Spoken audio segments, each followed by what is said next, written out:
Hi friends, இன்றைக்கி காடை gravy தான் பார்க்க போகிறோம். அதுக்கு முன்னாடி சின்ன information. This video sponsors by பயமோட் மொபைல் ஆப். இவங்களை பற்றின டீட்டெயில்ஸ் எல்லாம் டிஸ்கிரிப்ஷனில் கொடுத்துருக்கேன், மறக்காமல் செக் பண்ணிக்கோங்க. ஒரு கடாயில் எண்ணெய் ஊற்றி கொஞ்சம் சோம்பு, பட்டை கிராம்பு பவுடரை நான் அரைச்சி வச்சுருக்கேன், அதை கொஞ்சம் சேர்த்துக்கலாம். ஒரு நசிப்பூ கொஞ்சம் நசுக்கி சேர்த்துக்கிட்டேன். அப்புறம் வெங்காயத்தை நல்லா ஃபைனாக அரைச்சி வச்சுருக்கேன். சின்ன வெங்காயம் உரித்து அப்படியே அரைச்சிக்கிட்டேன்.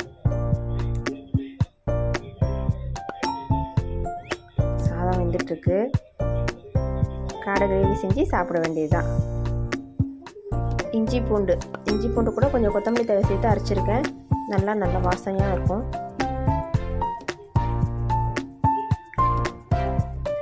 தக்காளி நல்லா ஃபைன் பேஸ்ட்டாக அரைச்சி சேர்த்துக்கிட்டு இதை நல்லா வதங்கணும். பச்சை வாசனை போகிற அளவுக்கு ஃபுல்லாக கலர் சேஞ்ச் ஆகி நல்லா வதங்கணும்.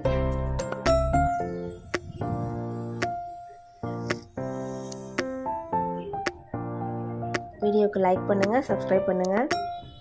நல்லா வதங்கிடுச்சு. கொஞ்சம் மிளகாத்தூள்,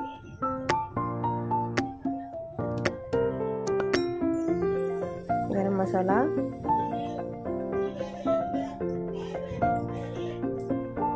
மிளகு சீரகம் பவுடர்,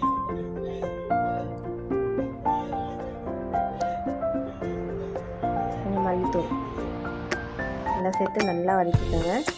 கொஞ்சம் உப்பு சேர்த்துக்குங்க. உப்பு சேர்த்து நல்லா வதக்கிக்கோங்க.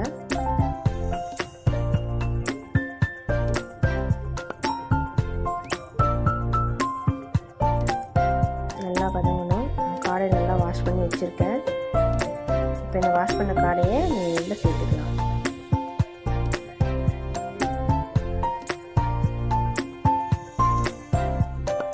ஃபுல்லாக சேர்த்துட்டு நல்லா வதங்கணும். மசாலா நல்லா உள்ளார ஊறுற அளவுக்கு நல்லா ஃபுல்லாக வதங்கணும்.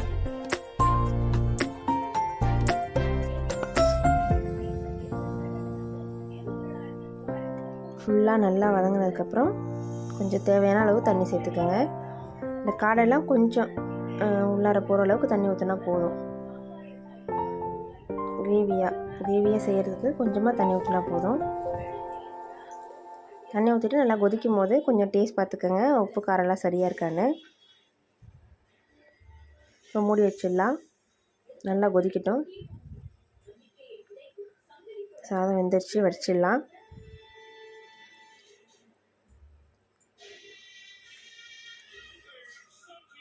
நல்லா கொதிக்குது பாருங்கள்.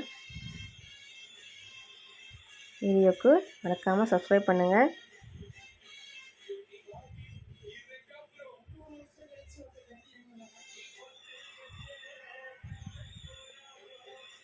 தேங்காய் அரைச்சி ஊற்றிக்கலாம். நான் இதில் தேங்காய் சேர்க்கலை. நீங்கள் வேணால் தேங்காய் சேர்த்துக்கலாம், அதுவும் நல்லாயிருக்கும்.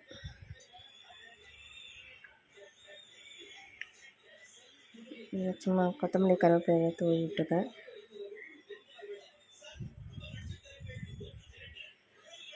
பாருங்க,